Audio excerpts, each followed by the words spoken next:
Hello guys, welcome back to another episode. Well, this is not an episode, this is going to be a review of the Bandai Tamashii Nations Chogokin, because it's got the Chogokin label right there. Chogokin, you see that? Gundam fixed figuration metal composite figure of the Zaku 2. Standing right here next to the Zaku 1, which I recently reviewed. This one is 1020. The recently released one is 1023. So this one was released in 2020. Around early 2020, something like that. I missed out on the Zaku 2, but and I'm getting this one. This is actually part of a project which I got for one of my customers. He decided he wanted to army build these. It's been a weird year. I lost a lot of my 1/6 scale business to people who wanting to collect these because somehow these seems to be a little bit more rare than 1/6 scale collectible figures nowadays, because Bandai actually make very limited number of these GFFMC figures or the metal build, so they seem to appreciate in value compared to some 1/6 scale figures. So that's what happened. That's why I stopped doing 1/6 scale content, and I'm blowing those stuff out because of that. So this one is the extra one. He wanted, originally he asked me for 10, and I'm getting him 6. He only wanted 5. So this one I end up trying to sell at my local hobby shop. Apparently it was a slow weekend, nobody bought it, so I took it back to a review for you guys. It is actually, both of these are available in Mercari. I'll probably put this on eBay soon enough. I don't think it's going to move anytime soon because there's still plenty of stock available from Bluefin. So I think until Bluefin sell out these, I don't think the secondary market is going to be very hot.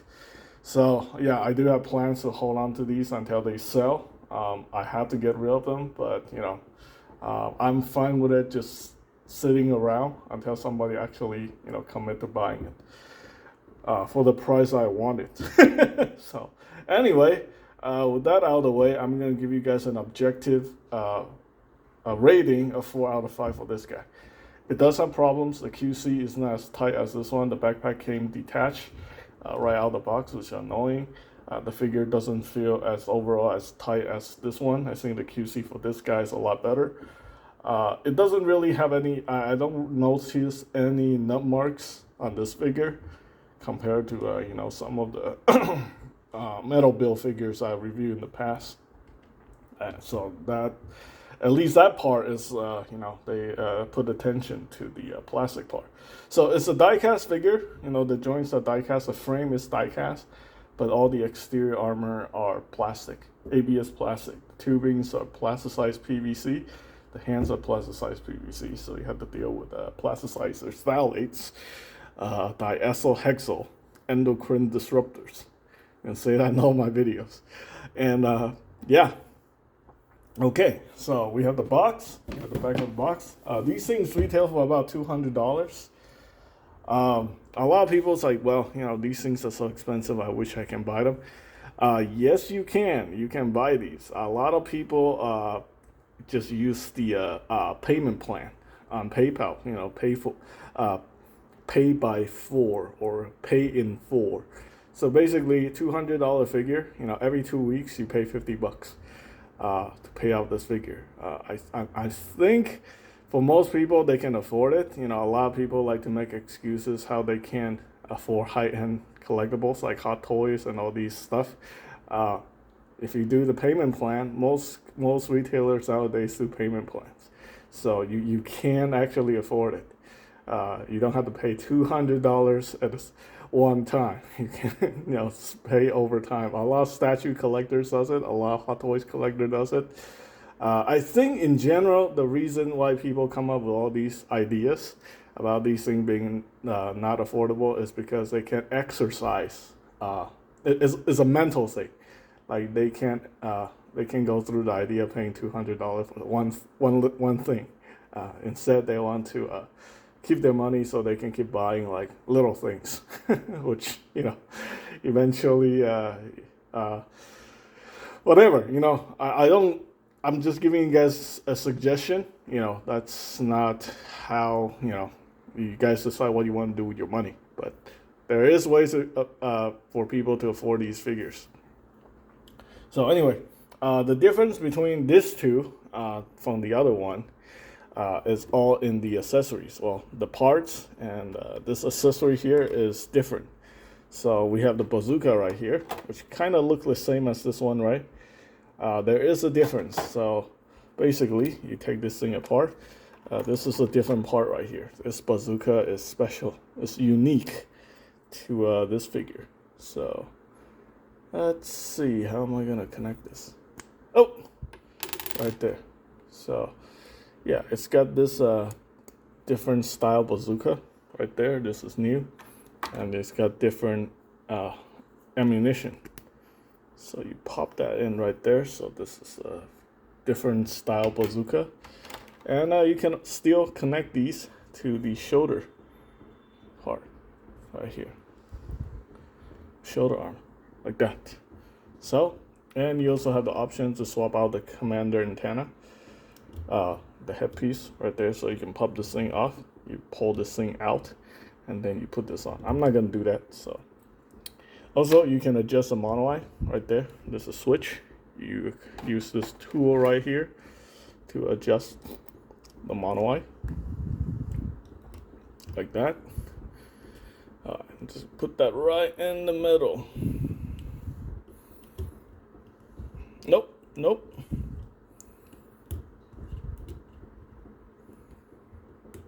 There you go. Right in the middle. All right, obviously you come with a stand, which I'm not gonna use. These guys are fine, perfectly standing. And then we also have the option oops, let's put this guy back. Have the option hands right here. I'm trying to keep this thing as pristine as I can. You know, we got an extra commander antenna in case somebody breaks it. This is a connector for the He-Hawk. We got the Zaku machine gun. We got these clips. I'm gonna actually use one of these to demonstrate something for you guys.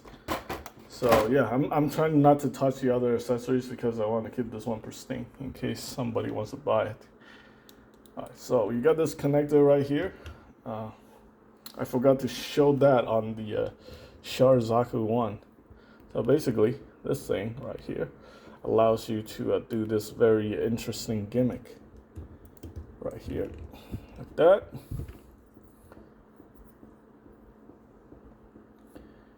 And I think it's an articulated arm. Okay, so basically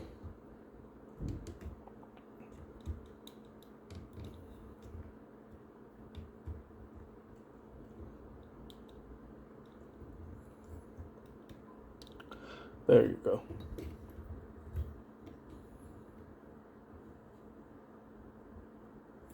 Want to line up this notch. So right there.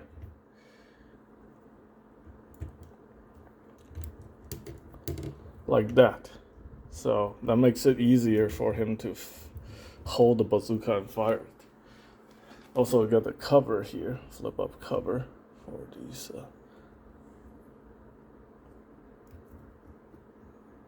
There you go. Yep. So that's pretty cool. And articulation wise, it's pretty much the same exact thing as the Char Zaku one. Everything is exactly the same. I am actually just gonna go over that real quick. First, I'm gonna get this thing off of here.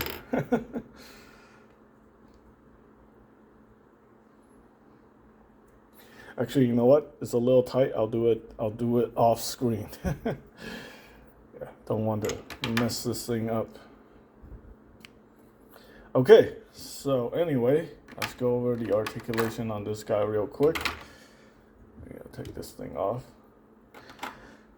For me, you know, the way just by standing by itself like that is perfectly fine. I don't really need to mess around with these.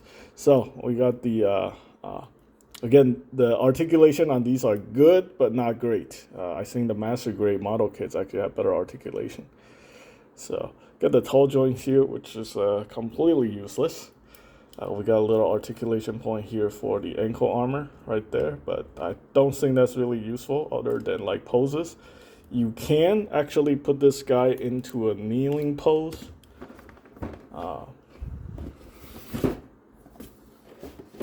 Right there. That's not trick photography. That's actually what you can do with this guy right there.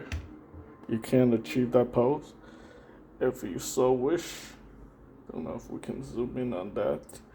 There you go, right there. All right, back to the Zaku. So, yeah. So this thing is there's a hinge right here, which you can pull down to increase the articulation point on that. Got the double jointed knee, which is very nice, and you can see the armor separates when you do that. The power cable does kind of get in the way. It really doesn't hinder the articulation. I mean, you still get double jointed knee, unlike the model kits. Sometimes the power cable like prevents the articulation. And again, you have that same joint here from the hips where you can swing out the legs like that. Again, this one is not as tight as the Char Zaku 2, the Char Zaku 1, so I can achieve like, more mobility with this one. All the skirt opens up. Got a connection port right here for the bazooka. You can articulate these thrusters. And the power cable is actually connected to the centerpiece. So this guy, you can actually, let me see if you can go side to side. That's not hindered. Let's see if you can rotate. You can move this down. And you can rotate a little bit. It's a metal joint, so a little tight. Right there, yeah, the cable does collide with the skirt, so that's a little problematic. It does have a nap crunch. You can crunch forward. Head moves up like that. You can look forward, look sort of up. Not as much as the Robot Spirits figures. Those things, the head can go all the way up. We do have a little chest butterfly gimmick going on here. I did not realize that, but apparently that guy has it too, so that's pretty good. The design is based on the Kotoki's design for Gundam The Origin, so the armor looks very similar to the high-grade 144 scale Origin model kits. You got the hinge right here, you got the rotation right there, got the articulation point here for the shoulder and the shoulder shield, the pauldron, got the bicep swivel, got the bicep rotation. And then we have double jointed elbows. One joint right here and the second joint on the bicep. Got the ball joint, got the hinge system for the forearm, and then you also have an extra points of articulation right there for the wrist. So ball joint, hinge, wrist joint. Yeah, and can rotate. Very good articulation. Good, but not great. I think I don't know if the Master Grade actually have the shoulder elbow articulation. So I don't think it does. So in some parts it's better than the Master Grade, but I think the legs are not as mobile or flexible or well articulated as the model kit. Okay, so forgot to talk about the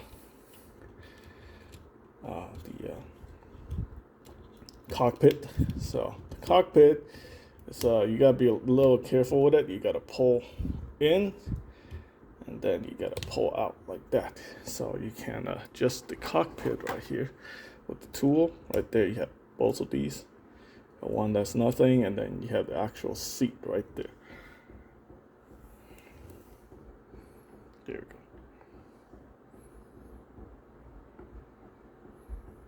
So you can see the cockpit. Yep, there we go. Let's go back. Yeah, my phone is actually really advanced. That's pretty interesting. So, okay, I think I cover everything in this review. This is a good figure. The way I price it, this thing is probably gonna sit around for like at least a month or two. So I'm not too. I need to get rid of it, but like I said, I'm not in a super hurry to get rid of it. So people are gonna try to lowball me on this one. I got lowball offers as low as 150. Yeah, that's not gonna happen. So I'm okay with this sitting around for a little bit. people are gonna try to lowball it. Anyway, that's pretty much it for this review. I hope you guys find the information helpful. Thanks for watching.